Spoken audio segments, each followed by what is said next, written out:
After falling short in the college football title game, the Stanford Cardinal looked to retool around star quarterback Josh Pinto and build a roster to get them back to the big game.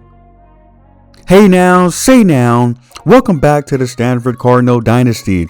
We're going to go into the season 4 offseason with a chance to retool this roster and turn this program into a title contender. At the end of year 3, Josh Pinto finished with 4,200 yards and 38 touchdowns on 13 interceptions. Chris Davis ended up leading the team with rushing with 1,200 yards and 12 touchdowns. Micah Ford had 1,100 yards and 8 touchdowns, but suffered from severe wear and tear at the end of the year that ultimately ended his college career. Jalen Mbakwe led the team with 96 catches, 1,200 yards, and 13 touchdowns. Senior transfer Quashawn Brown had 84 receptions, 1,100 yards, and 9 touchdowns. Freshman Pat McLaughlin had 81 catches, 789 yards, and 7 touchdowns. And Mason Williams finished with 51 catches, 432 yards, and 5 touchdowns. Defensively, Sam Mattingly was tied with Isaac Smith with 101 total tackles. Mattingly had 21 TFLs, and Smith had 15. Jalen Sumlin had 93 tackles, and Sam linebacker Dylan Stevenson had 85. Adam Chauvelin led the team with 22 TFLs, while Bryce Jenkins had 20 TFLs and 9 sacks. Chauvelin also led the team with 14 sacks, while transfers Bryce Jenkins and Justin Gilbert each had 9 sacks. Freshman Trey Roden had 8.5. Interceptions leaders including Mattingly, while we had 3 players with 2 picks, and Stevenson, Sumlin, and Brandon Nicholson. We also had 2 defensive touchdowns. At the end of the season, we also saw our team prestige increase to 4.5 stars after that college football title run. This offseason, we only saw 3 players look to transfer out, including halfback Cole Tabb, who we were unable to persuade to stay. Guard Nick Fatigue at 75 overall looking to transfer due to pro potential. He had a high persuasion chance and he ended up deciding to stay. And then lastly was freshman quarterback Marvin Childress, who was part of the same high school class as Josh Pinto. He's looking to transfer due to playing time, but ultimately he decides to stay as well. We ended up with 4 players getting drafted to the pros. Star safety Isaac Smith went in the first round, cornerback Brandon Nicholson was drafted in the 4th round, and quarterback Elijah Brown and wide receiver Quashawn Brown were both taken in the 7th round of the draft. Little surprise at the draft position for Quashawn Brown, but ultimately this is all based off for overall, and he only came in or left at an 88. At the end of National Signing Day, our class ranked at number 10 with 31 new recruits coming in to play for Stanford, our highest ranking so far is in terms of recruiting. In terms of the ACC, our class was ranked at number 2, right behind those pesky Clemson Tigers. At the top of our class was cornerback Coy Beasley, the 5'10 boundary corner. Defensive tackle Sterling Sanders, the 6'3", 308 power rusher. The top high school player who ended up being a 5-star and right tackle David Teague, who ended up having elite dev. Tight end Mikael Skinner, another transfer player, was number 4 on the board. And then we also had another right tackle and Small, who's a transfer who's coming over to start at right tackle. Cameron Hazelwood, the 4-star running back, was one of the top skill players that we were able to bring in from high school, while Cheek, Lamore, and Workman round out our high school class before getting into more transfer players. So that was our recruiting trail for this year. Going into development, we saw 2 players get upgraded in their development trait. The first one being star receiver Jalen Mbakwe, who surprisingly gets upgraded to star. Surprisingly, he was not already at that dev trait considering the years he's had so far on the team. And the second player to get a development trait upgrade going into this year was Justin Gilbert, the transfer defensive end from last year. He ended up getting 8 sacks, so it's nice to see his boost to his dev trait going into his senior year. Going into the training results stage of the offseason, we see transfer Coy Beasley at the top of the roster at 94 overall. Jalen Mbakwe is at 90, 91, and TJ Blanco and transfer Mikael Skinner round out the 90 overalls for the team. Pinto and transfer Sterling Sanders are both 89 overall. Chris Davis and defensive tackle Bryce Jenkins at 87. Transfer tackle Jack Small and Ryan Howerton, who's last year's starting guard, are 86 overall. Backup quarterback Marvin Childress is at 85 overall, as well as transfer Evan Lawrence at left tackle. Dallas Kuntz is at 85, and Pat McLaughlin round out the high 80s overall team or overall players on the team. This year, we will also see a big conference realignment as the number 9 Tulane Green Wave will join the ACC conference, making it that much more competitive. Additionally, we will also be moving to a 9-game conference schedule, so we're only going to have 3 non-conference games going forward.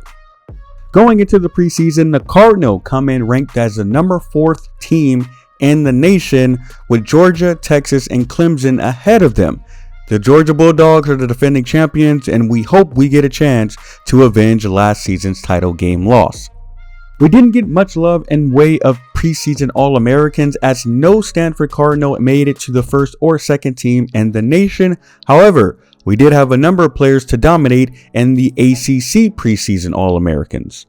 The ACC preseason All-Americans will include transfer tight end Michael Skinner making it to the first team, including defensive tackle Bryce Jenkins also making it to the first team, and we have 2 corners transfers Coy Beasley and redshirt sophomore TJ Blanco round out the preseason first team All-Americans in the ACC for the Cardinal.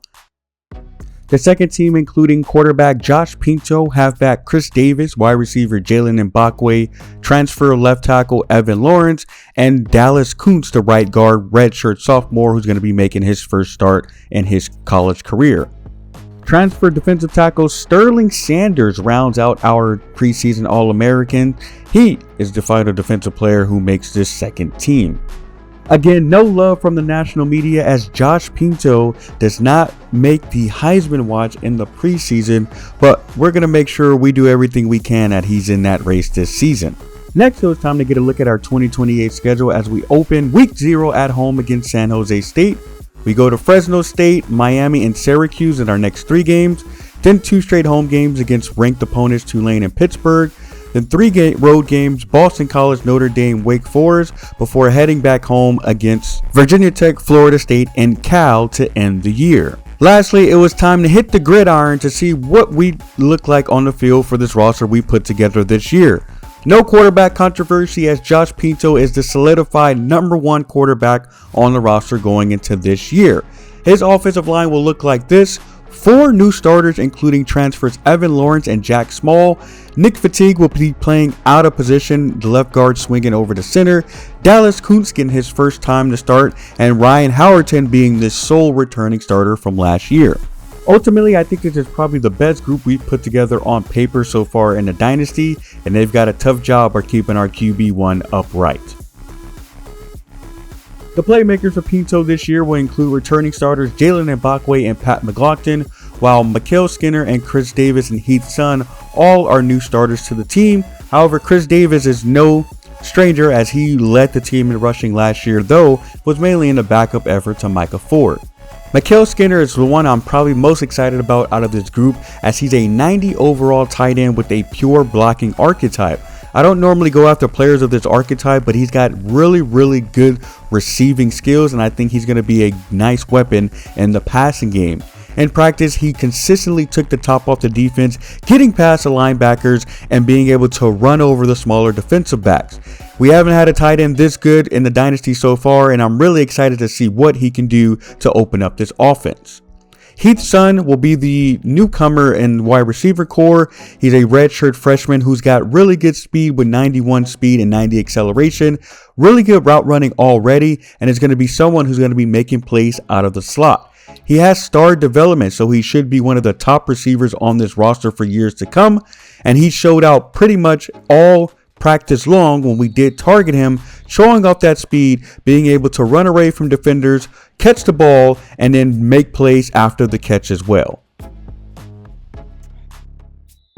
Other notable players on offense include Marvin Childress, the redshirt sophomore.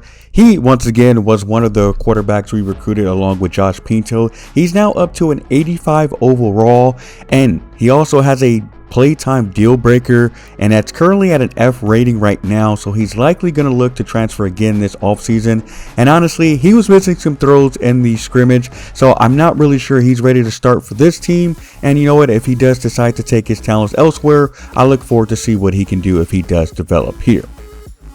Lastly, I wanted to spotlight true freshman Cameron Hazelwood. He's someone that we just recruited in this past offseason, and I'm very excited with him as he's got good speed to start coming into college. He'll likely see the field on third down and passing downs and situations to kind of get him open in space, and he's someone I think that can be really electric and spell Chris Davis whenever we need to do so. Flipping over to the defensive side of the ball, our front seven will have a lot of continuity as we only have 2 new starters and redshirt freshman Justin Trusnick and transfer Sterling Sanders. Really excited to see what Trusnick can do in his first chance of getting ample playing time. Trey Rolden really stood out as a true freshman and gets the opportunity to play a lot more as a true sophomore. Adam Chauvelin has led the team in sacks in the last 2 years, and I'm expecting him to be the top of that leaderboard this year as well. Sanders is one of the top players we brought in this offseason, part of the transfer portal. He stands at 6'3", 311 pounds. He's a very versatile defensive tackle who can play in the run game as well as rush the passer on third down. He is very disruptive in the pocket in our scrimmage, and he's someone that should be able to get a lot of TFLs and get pressure on the quarterback. On the flip side, we did have some turnover in the secondary, including graduating star safety Isaac Smith, who once again was a first-round pick. Coy Beasley, the transfer, comes over and will be cornerback number 1 opposite of star sophomore corner TJ Blanco. Lester Patowski and Damani Maxson will be the safeties in the backfield, with Maxson having big shoes to fill and replacing Isaac Smith. He's someone that can play really good in coverage with 87 zone and 83 man, and with that 91 speed, he should be able to make plays all over the field, including here on the tight end we just recruited. So that wraps up today's episode. The offseason is down, and it's time for us to build a campaign to get back to the national championship game. Please hit that like button, and thank you guys for tuning in, and see you next time for Season 4's kickoff.